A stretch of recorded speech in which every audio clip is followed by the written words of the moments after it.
Por muy difícil que me resultase, he llegado a una conclusión inexorable y profundamente perturbadora.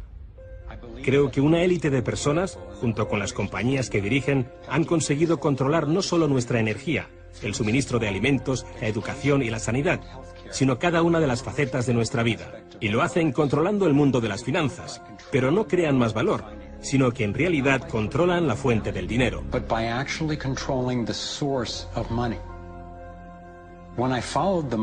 Cuando seguía el dinero, vi que me arrastraba a la cima de una pirámide.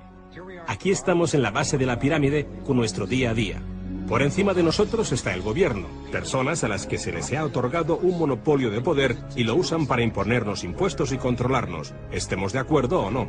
Pero ¿quiénes los controlan a ellos?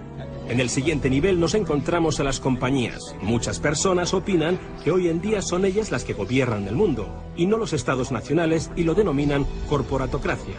Para conseguir los recursos mundiales y controlar los mercados, esta corporatocracia debe tener acceso a dinero barato. Las grandes corporaciones obtienen sus préstamos a un interés especial de los grandes bancos.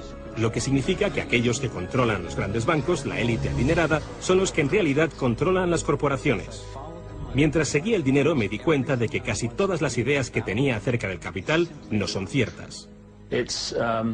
Es curioso el hecho de que nos planteamos muy pocas preguntas sobre cosas cotidianas, como por ejemplo, cuando vamos a un banco y pedimos un préstamo de, digamos, $50.000 o 50.000 libras. ¿Qué pasa en realidad? Veamos. Muchas personas viven la vida basándose en unas ideas que se alejan mucho de la realidad.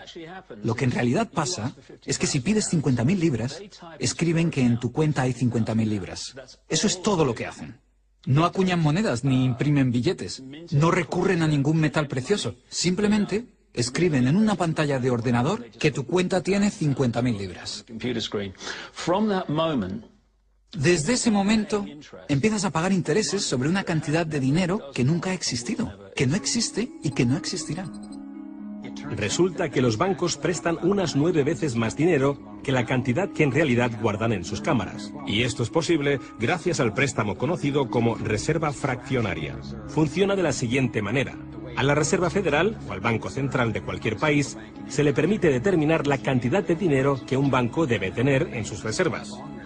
En los Estados Unidos, ahora mismo es más o menos un 10%. Así que si depositas $10.000 en el banco separa el 10%, es decir, $1.000, y luego opera en el mercado con el resto. Por ejemplo, ahora llega otra persona al banco y pide un préstamo de $9.000 para comprarse un coche. En ese momento, el banco presta $9.000 del depósito que tú habías creado. Los $9.000 desaparecen.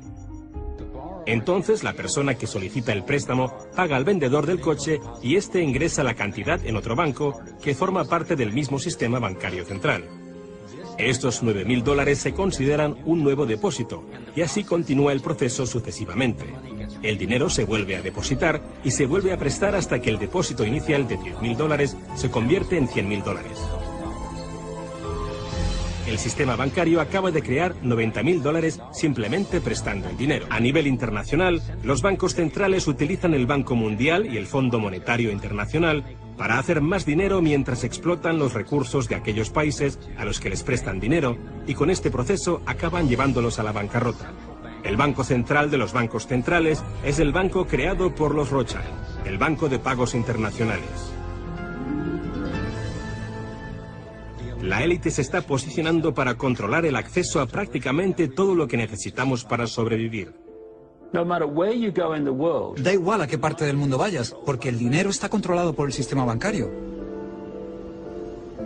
Ellos deciden si la gente come o no come.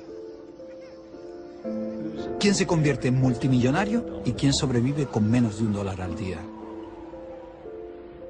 El que controla el dinero, controla el mundo. Y muy pocas personas controlan el dinero.